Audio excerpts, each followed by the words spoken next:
Okay, y'all, we are looking kind of west-southwest, and you see in the far horizon is a bluish ridge line. It's very horizontal. That is Weddington Ridge, and it's capped by the Weddington Sandstone.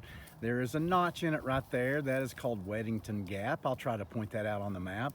But you will see right about in the middle of the frame where Weddington Ridge ends, it drops off onto a lower level plateau. So that lower level plateau is the Springfield Plateau that the Boone Formation is on. And then as we go to the right, we're losing it a little bit, but there is a bump there. That's the South Twin, which I'll point out onto the map. So as we rotate, we're now looking to the northwest, and our view up into Benton County is blocked by this intermediate hill that is still in Fayetteville, and it's about at the same elevation that we are. We'll point that out on the map. And as we lose that hill, now we're looking directly into northern Washington and Benton County, and as you can see, it is a horizontal horizon, and B, lower than we are standing right now. The first bump we see is Callahan Mountain. It is capped by the same stuff roughly that I'm standing on here. So that hilltop is at the same elevation as I am standing. As we rotate towards the northeast, we hit Fitzgerald Mountain, and then Weber and Price. These three are the three mesas on the northeast side of Springdale, and they're all capped by the same three units, same unit that caps Callahan Mountain, and same one that I'm standing on. We're facing due northeast now, which is still the Boone Formation underlying, or capping, we should say, holding up the Springfield Plateau.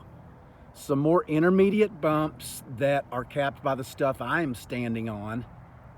And now we're looking close to easterly, and it's going to be really hard to tell. I should wait later in the day when there are better shadows, but we are kind of looking into the gorge of the White River Valley upstream from Beaver Lake.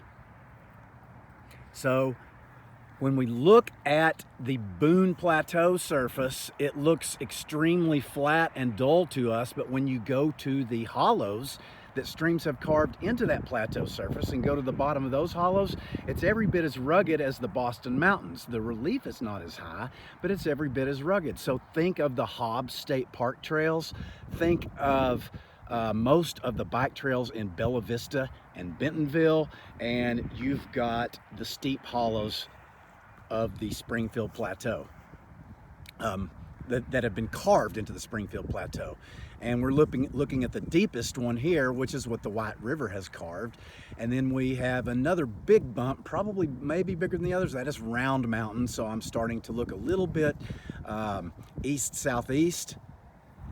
And then we have a more than 270-degree view from this point, but the reason that we don't have 360 is because directly behind me is the top of the mesa that I'm standing on.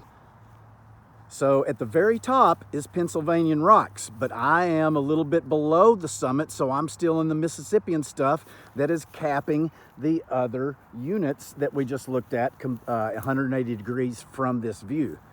And as I rotate over here, this completes to where we started. So again, you'll see at least two different levels of horizontal plateaus. You've got the Boston Mountain Plateau is the higher level, and then you've got the Springfield Plateau is the lower. Well, Callahan, Fitzgerald, Weber, and Price, those are all erosional remnants of this plateau that I'm standing on as it retreats to the south behind me. As it retreats to the south due to the incising and erosive nature of the north-flowing streams, roughly north-flowing streams, headward erosion of them. So at one point, these three hills were joined to each other and were joined to Callahan and were joined to the hill that I'm standing on. And the front, the escarpment of the Boston Mountains would have been several miles to the north where those stand now.